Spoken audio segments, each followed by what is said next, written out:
양식, 이 시간은 야고보서 1장 1절부터 5절 말씀을 통해서 성공을 좇지 말고 성숙을 추구하라 라는 제목으로 말씀을 전하겠습니다. 신문을 보다 보면 가끔 아름다운 전원주택 또는 집 짓는 것에 대해서 나옵니다. 30평대 집을 목조로 짓는 것에 대해서, 또 3대가 함께 사는 집에 대해서도 나옵니다. 제가 보았던 것 중에서 저런 집을 지었으면 좋겠다고 하는 집을 발견했습니다. 집 이름이 책이 대접받는 흐름이 있는 집이라고 합니다. 벽도 없고 문도 없고 책장만 100m 되는 집이었습니다. 내가 집을 지을 기회가 있다면 이런 집을 짓고 싶다는 생각이 들었습니다. 누구나 아름다운 집을 갖고 싶어 합니다. 이 방송을 듣는 여러분에게도 아름다운 집을 꿈꾸고 그런 집을 가질 수 있기를 바랍니다. 그런데 여러분 이것을 아십니까? 구원받은 그리스도인의 삶은 집을 짓는 것과 같다는 것 말입니다. 집을 건축할 때 가장 중요한 것은 기초이며 청사진입니다. 기초를 먼저 잘 다져야 견실한 집을 지을 수가 있기 때문입니다. 성경에도 집 짓는 것에 대한 말씀을 하셨습니다. 반석 위에 세운 집과 모래 위에 지은 집입니다. 반석 위에 지은 집은 폭풍우가 몰아쳐도 흔들리지 않습니다. 집을 든든히 세우는 기초와 같은 것이 바로 지혜입니다. 우리의 신앙의 집을 세울 때 가장 기초적인 것이 바로 지혜입니다. 지혜는 기본이며 모든 것의 기초가 됩니다. 잠언 24장 3절에서 집은 지혜로 말미암아 건축되고 명철로 말미암아 굳게 세워진다고 했습니다. 우리의 인생은 집을 짓는 것과 같은데 지혜로 말미암아 집을 건축하는 것입니다. 그런데 지혜 중에서도 가장 근본이 되는 지혜가 있습니다. 그것은 바로 하나님을 두려워하는 것입니다. 잠언 9장 10절에서 주를 두려워하는 것이 지혜의 시작이요 거룩한 것들을 아는 것이 명철이니 라고 했습니다. 베이컨은 아는 것이 힘이라고 했습니다. 그러나 그 말은 더 정확하게 말한다면 아는 것은 잠재된 힘이라는 말입니다. 아는 것이 힘이 되려면 그 아는 것을 밖으로 인출시켜야 힘이 됩니다. 실천해야 힘이 된다는 말입니다. 행동으로 옮겨야 힘이 되는 것입니다. 예수님께서 산상수훈에서 집 짓는 비유를 통해서 가르쳐 주신 것이 바로 이것입니다. 예수님의 말씀을 듣고 행하는 자는 그 집을 반석 위에 지은 지혜로운 사람이지만 말씀을 듣고 행치 않는 자는 모래 위에 집을 짓는 어리석은 사람이라는 말씀입니다. 마태복음 7장 24절부터 27절에 나와 있는 말씀입니다. 여기 지혜에 대한 말씀이 나옵니다. 어떤 사람이 지혜로운 사람입니까? 말씀을 들으면 그것을 행하는 사람입니다. 내가 아는 것을 행하는 것이 바로 지혜입니다. 그 지혜는 주를 두려워하는 것이 바로 지혜의 시작이라고 했습니다. 주를 두려워하는 것이 무엇입니까? 하나님을 경외하는 것입니다. 예수 그리스도를 믿고 구원받은 것, 그 기초가 되어 있어야 지혜가 시작될 수가 있는 것입니다. 집을 짓는 데는 첫째로 기초가 잘 되어 있어야 합니다. 그것이 바로 지혜라고 했습니다. 그 다음에 있어야 할 것은 바로 청사진입니다. 설계도입니다. 어떤 집을 지을 것인지 보여주는 집입니다. 우리는 모두 집을 짓는 건축가들입니다. 우리가 세우게 될 집을 한번 그려보십시오. 우리 인생의 집 말입니다. 내 삶에 들어가 있는 집의 마지막 모습을 그려보시기 바랍니다. 그 인생집의 마지막 모습은 바로 영적 성숙입니다. 영적 성숙이 우리 인생집의 최종적인 모습입니다.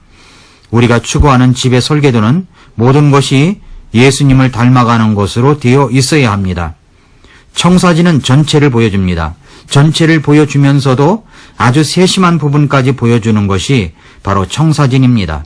집을 지을 때는 집을 짓는 기간이 있기 때문에 조급한 마음에 집을 급조하지 않습니다.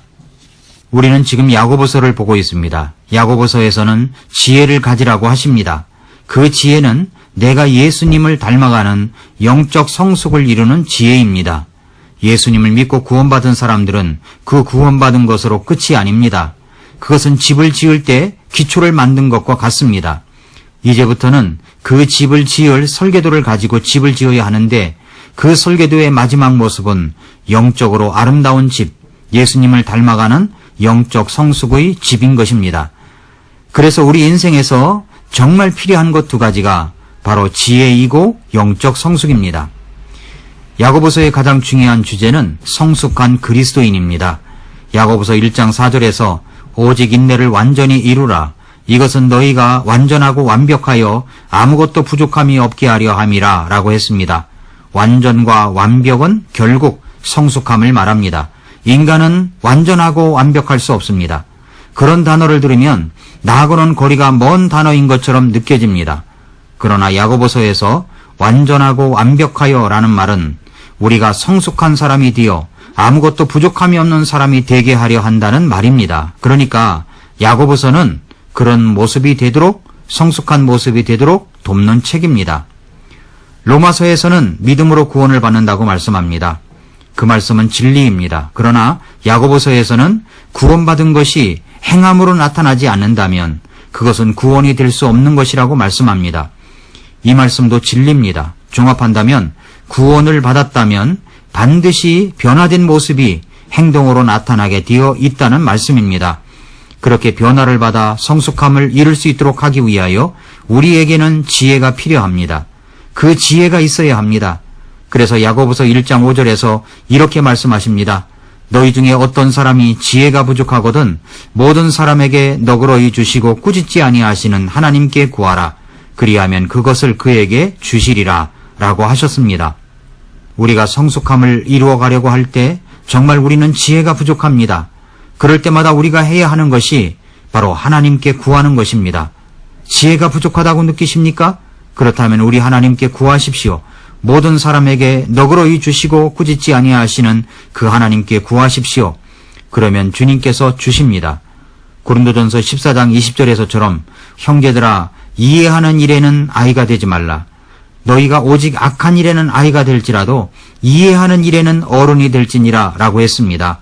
이 이해하는 일, 지혜는 어린이 되어야 하기 때문입니다. 이제 우리는 야고보서를 공부해 나가면 성숙함에 이르는 지혜를 배워가게 될 것입니다. 어린아이에게 필요한 것은 성장입니다. 성장한 사람에게 나타나는 것은 성숙함입니다. 성장하여 성숙함에 이르고 성숙하여 원만함에 이르게 되고 원만한 사람은 예수님의 모습을 닮아가는 것까지 이르게 될 것입니다. 결국 이렇게 매일 아침 말씀을 듣는 이유는 우리의 어리석음의 껍질이 벗겨져 성숙의 지혜에 이르게 하기 위함입니다. 잠시라도 우리는 말씀을 듣지 아니하면 어리석음의 행동을 반복하게 됩니다. 그래서 골로새서 1장 28절 말씀에서 우리가 그분을 선포하며 각 사람에게 경고하고 모든 지혜로 각 사람을 가르침은 우리가 각 사람을 그리스도 예수님 안에서 완전한 자로 드리고자 함이니라, 성숙한 자로 드리고자 함이니라고 했습니다. 이렇게 말씀을 선포하고 때로는 경고도 하고 모든 지혜로 가르치는 이유는 이 말씀을 듣고 있는 한 분 한 분을 그리스도 예수님 안에서 완전한 자로 성숙한 자로 드리고자 하기 때문입니다. 이제 야고보서 말씀을 들으면서 저와 여러분은 두 가지를 구별할 수 있게 될 것입니다. 그것은 성숙함과 미숙함입니다. 나에게는 성숙함이 있는지 아니면 미숙함이 많은지를 알게 될 것입니다. 성숙함에 이르기 위해서는 미숙함이 드러나야 합니다. 내가 어떤 부분에 미숙하였는지를 알아야 그것을 벗어버리고 성숙함에 이를 수가 있습니다. 에베소서 4장 14절에서 미숙한 사람의 모습이 나옵니다. 이것은 우리가 이제부터 더 이상 아이가 되지 아니하여 사람들의 속임수와 몰래 숨어서 속이려 하는 자들이 사용하는 간교한 술수로 말미암아 교리의 모든 바람에 이리저리 흔들려 밀려다니지 아니하고 라고 했습니다. 이리저리 흔들려 밀려다니는 사람은 미숙한 사람입니다. 어린아이입니다. 고린도전서 13장 11절에서 내가 아이였을 때는 아이처럼 말하고 아이처럼 깨달으며 아이처럼 생각하였으나 어른이 되어서는 아이의 일들을 버렸노라 라고 했습니다. 이것이 바로 성숙함의 모습입니다. 제가 어느 신문에서 본 아름다운 집, 제가 짓고 싶은 집의 이름이 흐름이 있는 집입니다.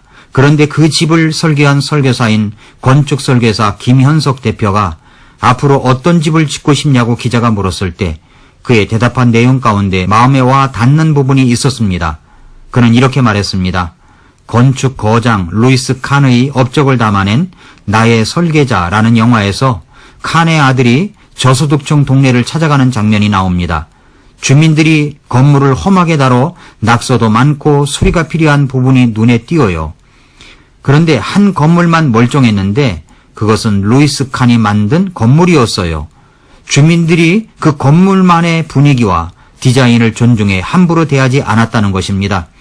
존중받고 존중할 가치가 있는 그런 건축물을 만들고 싶어요 라고 했습니다.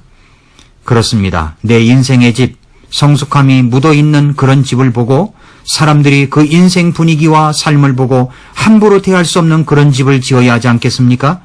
존중하고 존중할 가치가 있는 그런 인생 집을 보고 그 인생 집을 만드신 우리 구주 예수 그리스도를 발견할 수 있는 인생 집을 지어야 하지 않겠습니까? 사랑하는 성도 여러분, 우리의 신앙의 목표는 영적 성숙함입니다.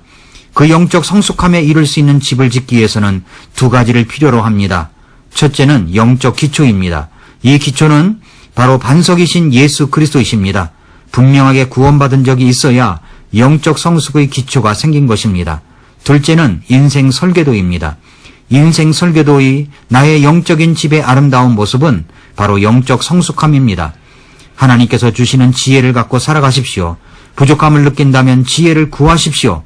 너그러이 주시고 꾸짖지 아니하시는 하나님께서 우리의 영적 성숙함을 이루어갈 수 있는 지혜를 주실 것입니다.